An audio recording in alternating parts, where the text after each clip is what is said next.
Instagram stories for Monday, November 11th. I'm your host, Daniel Hill. Let's talk about a little bit of news. Last week, former President Trump was reelected to be president again in the United States. And I thought what might be interesting to talk about for today's episode is how that could potentially affect the ban on TikTok. The Verge put together an excellent article called "What a Second Trump Presidency Means for Tech. Donald Trump's second term means significant changes for AI, crypto, and EV policy." I won't get into the entire article, but the most interesting part to me had to do with TikTok. The article explains that Trump's greatest flip-flop issue has been his stance on TikTok. Trump championed the original TikTok ban effort, which was shot down by the courts. But he's more recently said he opposes a ban because it would just benefit Meta. Trump's turnaround reportedly came after he met with Republican donor Jeff Yass, who has a major stake in ByteDance, the parent company that owns TikTok. Just by way of reminder, under the Biden administration, Congress overwhelmingly passed a bill that could ban TikTok unless ByteDance divests it by mid-January, and President Biden signed that into law. The D.C. Circuit Court of Appeals is currently deliberating about whether that law can be upheld and will likely release a decision by the end of 2024. But this article explains that TikTok's chances of dodging a ban only slightly improve under a Trump presidency, and that's according to Bloomberg intelligence litigation analyst Matt Schettenhelm. If the D.C. Circuit decides to uphold the law and the Supreme Court declines to take it up or upholds that ruling, what President Trump can do about the TikTok ban is somewhat limited.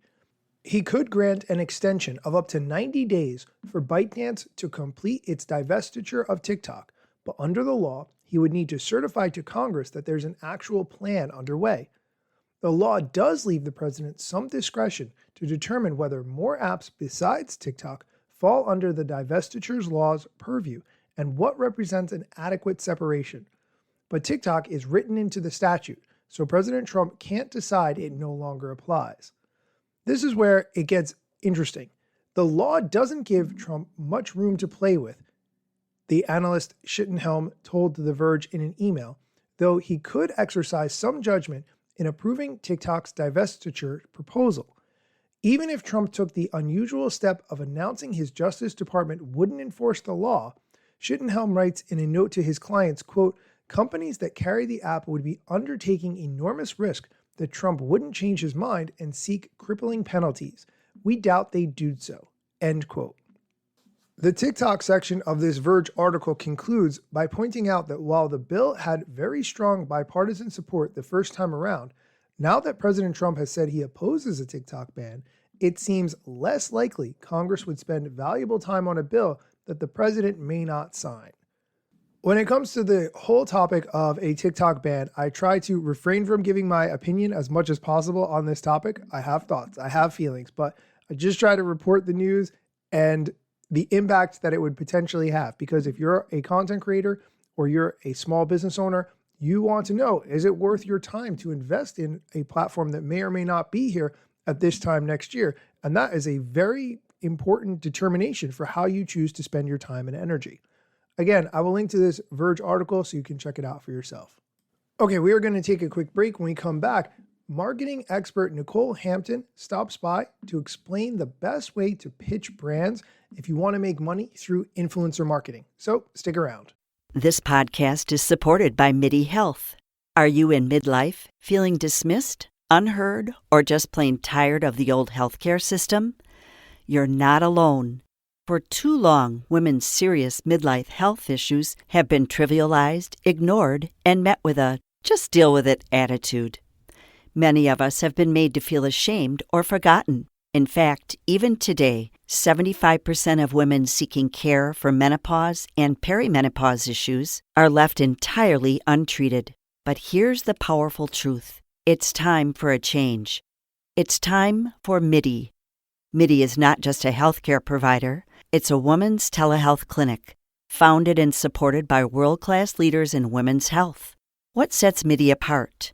We are the only women's telehealth brand covered by major insurance companies, making high-quality expert care accessible and affordable. Our clinicians provide one-on-one, face-to-face consultations where they truly listen to your unique needs. We offer a full range of holistic, data-driven solutions, from hormonal therapies and weight loss protocols to lifestyle coaching and preventative health guidance. This isn't one-size-fits-all care. This is care uniquely tailored for you.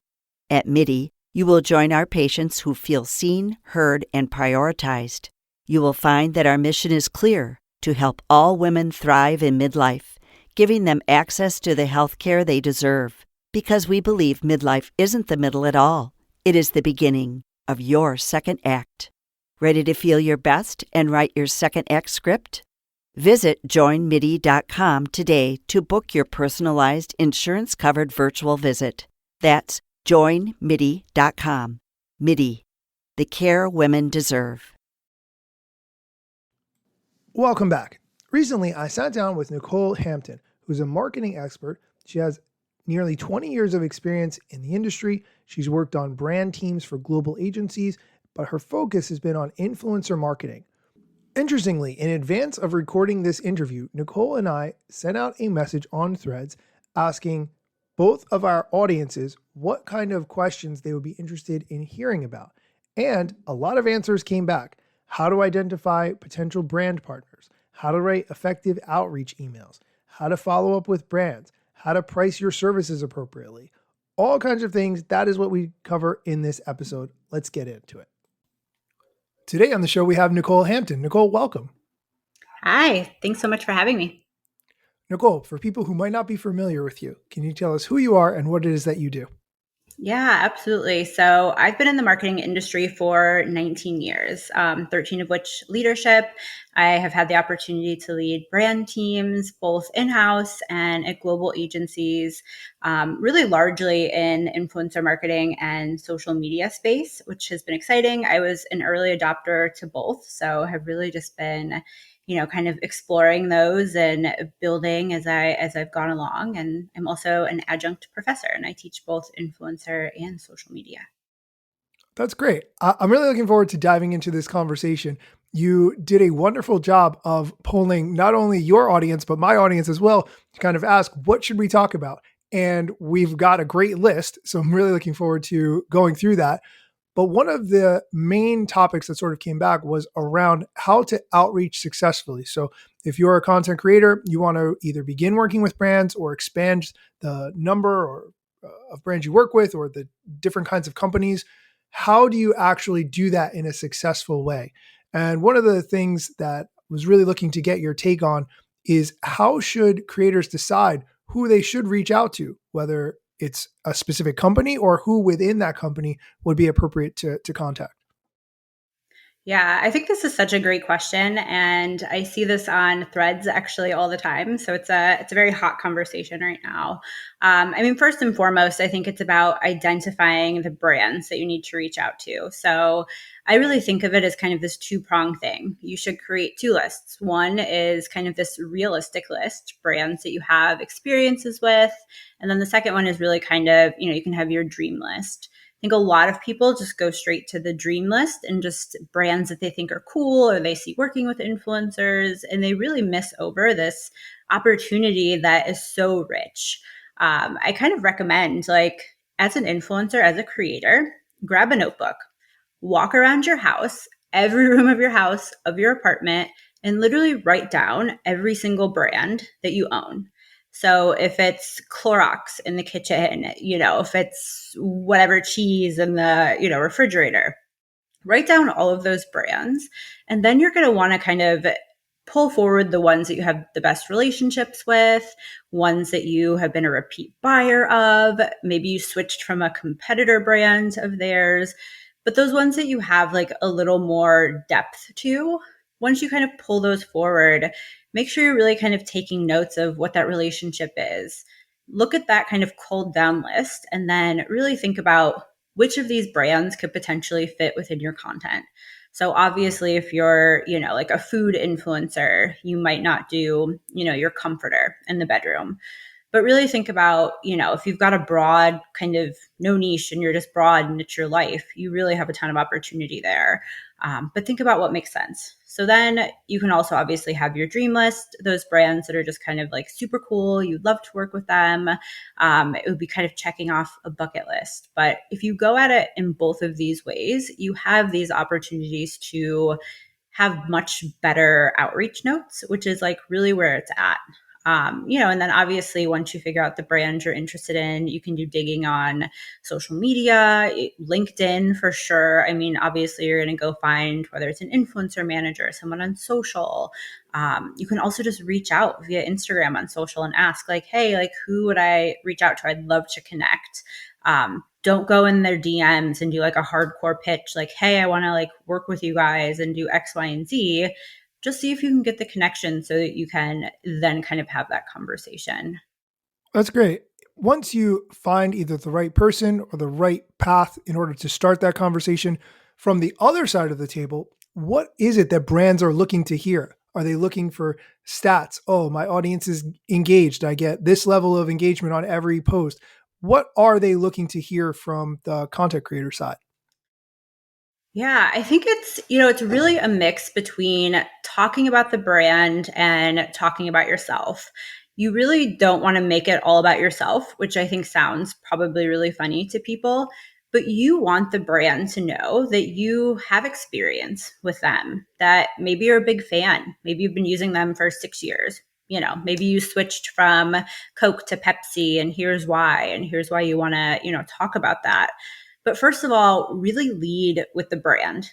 You could even be complimenting their social, past partnerships you've seen. Then you can kind of dive into a bit of why you. What value do you potentially bring to a partnership, to this brand and the relationship? Is it that you know the brand so well because you've been using it for so long, so it just authentically fits in your storytelling already? Maybe you've shared a story about it in the past without even really even thinking about it, and your audience loved it. So you kind of have that, kind of value that you're bringing of kind of that repeat kind of sharing of the brand. And then what ideas do you have? Do you have a way that you'd like to share this content? Do you want to do a get ready with me? Do you want to do a how to? What are some ideas? I think a lot of people worry about sharing ideas or putting time into ideas because, maybe my idea will get stolen. But here's my thing with that. Everyone has ideas all the time. It's unlikely that you have such a unique idea that the next person might not also have that exact same one. And then also, like, hey, whatever. They take your idea. That's just another reason to reach back out to them in a positive way and be like, hey, I saw you like did this concept. Would love to, maybe evolve and bring my own spin to that in the future. So just really thinking about it is much more of like this conversation versus like, oh man, I'm very protective of this. It could really be opening opportunities and show your creativity focused on that specific brand. I'm glad you talked about ideas in that way with that framing because, frankly, I'm of the opinion that there are many good ideas out there. There are a dime a dozen, but the tough part is executing them. I might give you the world's greatest business idea and you go, yes, that is a good idea. But unless you actually take that ball and run with it and make it into whatever, it's just an idea. So I wouldn't worry necessarily that people have good ideas all the time, right? But I don't think Yeah. anybody necessarily is going to take it, implement it the way you would, and Yeah. be successful. Like, I feel like that is the ultimate, it's never going to happen. So being Yeah. able to show, hey, that's one idea. I got hundreds more. I could do this all day. That's personally how Yeah. I kind of look at the world. And I think it shows sort of that you're coming from a place of wealth, not of a place of Mm-hmm. hoarding those ideas. We are going to take a quick break. When we come back, Nycole Hampton is going to explain what to do when you haven't heard back from a brand that you've reached out to and what you should do next. Stay tuned. Welcome back. We're talking to Nycole Hampton about how to pitch brands, and we're about to get into the topic of what to do if you send a pitch to a brand and you don't hear back. Here's Nycole's thoughts on that. Some of the things that you mentioned and sort of coming in with ideas and suggestions and, oh, I like how you did this in the past and I wanted to put my own spin on it. If you send that message and maybe you don't get any response, you don't hear back. I've personally been there before where I hit one or two phenomenal ideas that I think are great, and I don't get anything. What do you do? Do you follow up every month, every 6 months? Like, what is the right sort of way to reapproach or reengage if you haven't heard back? Yeah. I mean, there's no, exact time frame.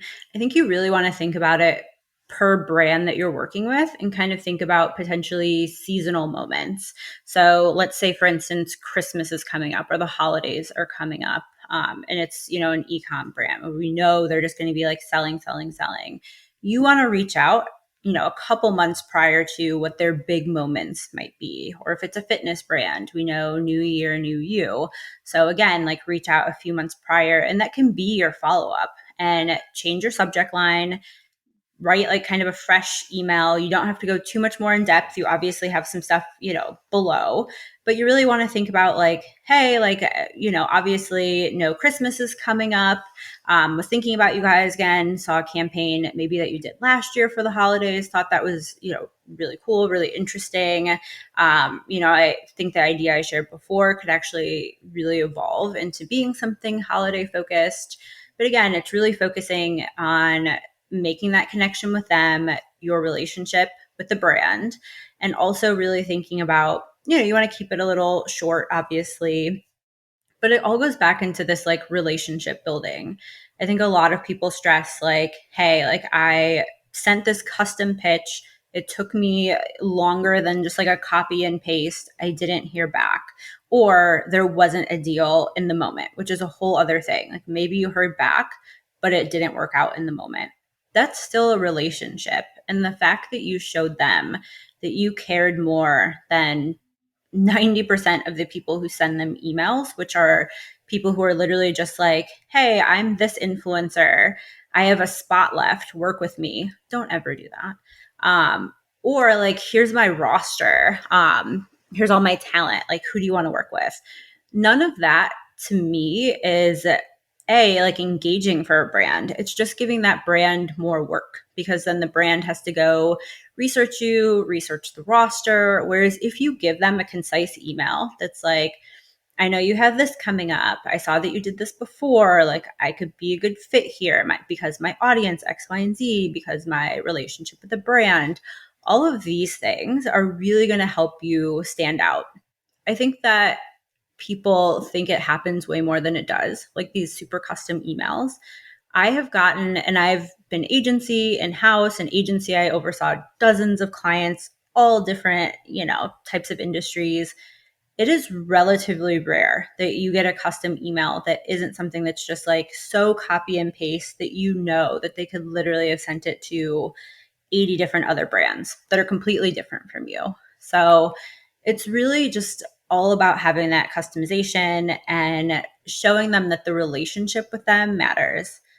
Also think about, hey, Joe at whatever brand, maybe it doesn't work out there. He might go to the coolest brand in 6 months and remember that you were like so thoughtful and think that you would be a great fit. So just always keeping a relationship top of mind, just like ROI for influencer work might not be immediate. Your ROI and like writing the emails also might take like a little bit of time. That's a good point about establishing that relationship, right? Because you don't know where they're going to be in 6 months or a year. And when maybe another email comes through and they recognize your name or they remember who you are, or for whatever reason, they reach out, that establishing that long-term relationship, like you said, I think is so smart. Now, Mm-hmm. if they tell you now's not the time for what you want to do, but thank you for reaching out, which is basically not now. And I've gotten that email Yeah. personally myself. What's the best way to stay top of mind without being annoying, without, is it, how about now? How about now? Oh, Yeah. your Is fall, now right. promotion's coming up. How do you stay top of mind without being super annoying? I think that's when you can kind of get in a bit of like a cadence of if you see anything really cool that they're doing, that's a potential touch point. And there doesn't even have to be like an ask in it. You can literally just see maybe like a cool social post that they did or a cool partnership that they had and just reach out to be like, hey, like, I just wanted to whatever compliment this, like this was such a cool campaign, like it had such great, engagement, whatever the case may be.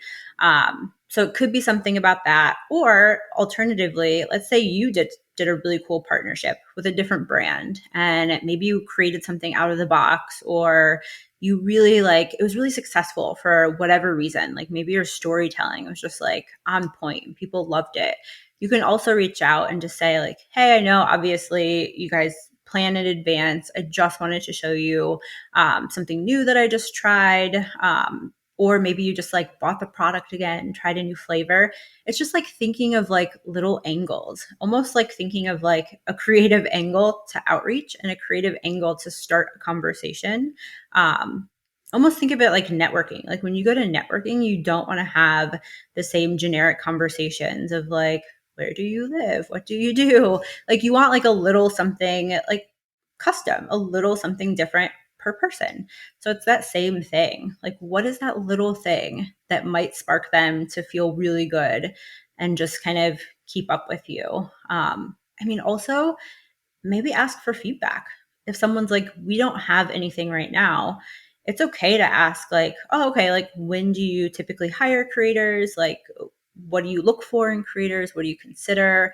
All of this stuff is good feedback for you because quite frankly, maybe they're like, we only work with YouTube.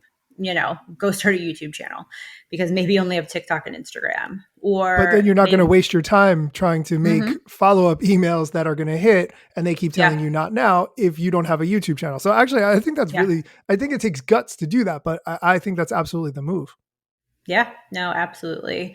And I think also just think in these emails, like it is such a relationship. Like, don't make hard pitches. Like I said earlier, like don't say like I've got 2 spots left for my like Christmas campaigns. Like, don't do that. Don't, send way too many like stats, especially if it's stuff they can just like go and see. Like maybe send one that was just like really, exciting to you because it did really well and your audience was really into it. Also, don't like shove pricing and stuff. I think some people do this where they're like, well, here's what I want. Here's what I want to do. And here's what I want. And that's just like not the best way to go about building a relationship, which is ground zero of like getting yourself in there and like getting a deal. We're going to take a quick break. When we come back, Nicole's going to explain how to price your offerings appropriately when working with brands, even if you may have been getting less engagement than in the past. Welcome back. We're talking with Nycole Hampton, and we're about to get into the subject of how to price your offerings with brands appropriately, even if you're getting less engagement than you have before. Here's Nycole's answer on that question. I'm glad you brought up the pricing. I think one of the things that I wanted to ask you about was with respect to pricing and in an environment where we're all getting less engagement on the platforms than we were in times past. And that can just be really frustrating sometimes. If you have lower than you'd like engagement and views, how can you still get the pricing that you would like to when it comes to working with brands? I think pricing is such an interesting conversation because everyone is trying to kind of, I guess, crack the code. Um, I think when you think of pricing, it's about understanding your value, not just saying like, hey, I've been doing this for 5 years. I want 5 grand. What is your value that you're bringing to a partnership and how does that ladder into the money that you're asking for? So you've really got to think of, kind of how you frame that. So, the honest question is like, do you deserve the rate that you had before? That's something that you have to just be honest with yourself. But then second, it's building the case. And maybe that is adding in some extra deliverables. Maybe that's offering to reshare it to your TikTok, or maybe like a few months like extra usage, or hey, like, I know that engagement might be down. Let's test like a collaborator post.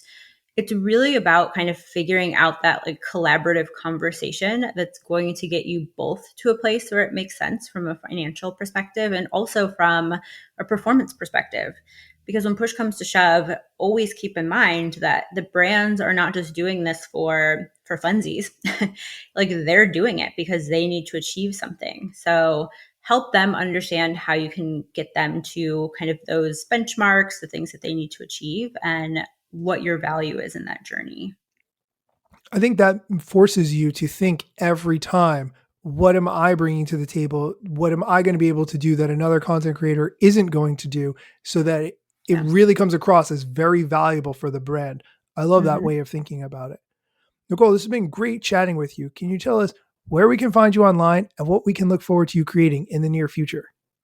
Yeah, absolutely. The best places to connect are LinkedIn and Threads. I know some people are afraid of Threads, but that's Who where is we afraid met. of Threads in this year? No, if So you're listening to many. the show, you need to be on Threads. Yes. Get on there. But just my first name, last name, Nycole with a Y, out of the box, and Hampton. And you can find me on both, hopefully pretty easy. But yeah, I'd love to connect with everyone. Also answer questions. Like if you're a creator and you heard this and you were like, wait a second, I need to know more, or I absolutely don't agree. Let's talk about it. I love that. I will link to everywhere that Nycole is in the show notes so that you can get there directly. Nycole, this has been fantastic chatting with you. Thank you so much for your time. Yeah, thank you. Okay, that's it for today's episode. Be sure to come back next time for more social media news, strategy, and we'll get into what the head of Instagram shared on his weekly Ask Me Anything. So be sure to come back for that next time. Let me tell you a couple things that you should know about me. A product manager, but do not have a bachelor's degree. But actually, that's factually a fraction of me. Another fraction's posting content irregular and irrationally. Still probably won't get a job at the Gram.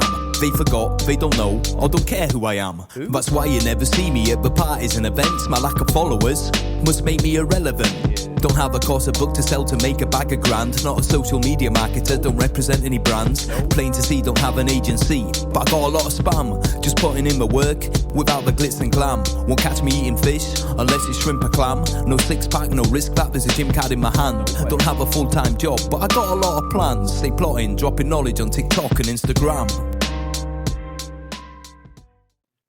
I would love to chat very quickly, Nycole, if you don't mind, about the recent Threads post that you made when it comes to appearances and showing up. Do you want to talk a little bit about that for people who might not have seen your post on Threads? Yeah, I think that something I've been considering is actually creating more content. I used to in the past, but for me, when I thought of creating content, I was always like, I need to write LinkedIn posts, but I hate writing, period, really. So I'm like, maybe I just need to be making more videos. I'm totally fine talking on camera. It's like this. I love it. It's fine.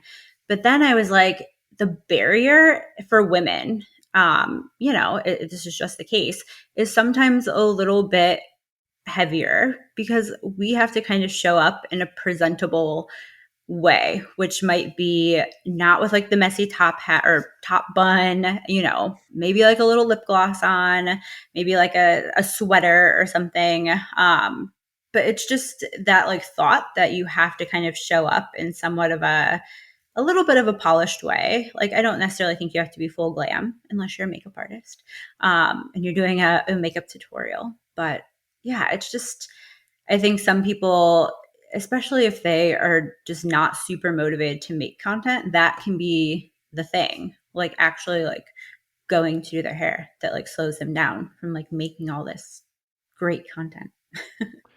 I think this is an interesting conversation. I personally, as a man, cannot 100% relate, but as a guy, I also want to show up, looking like I've recently gotten a haircut, like I've recently trimmed my beard, I have taken a shower today. And I understand that those two things are not the same, but I do understand that there is a bit of, and don't take this the wrong way, but a pressure on women to come looking as professional as possible, as prepared as possible. And that's part of the getting ready process, right? Like the same way I might write down the 3 points for my script that I want to talk about on the video, it's going to take me time to get ready. That is even more so for women and part of what you do to create content. Yeah, absolutely.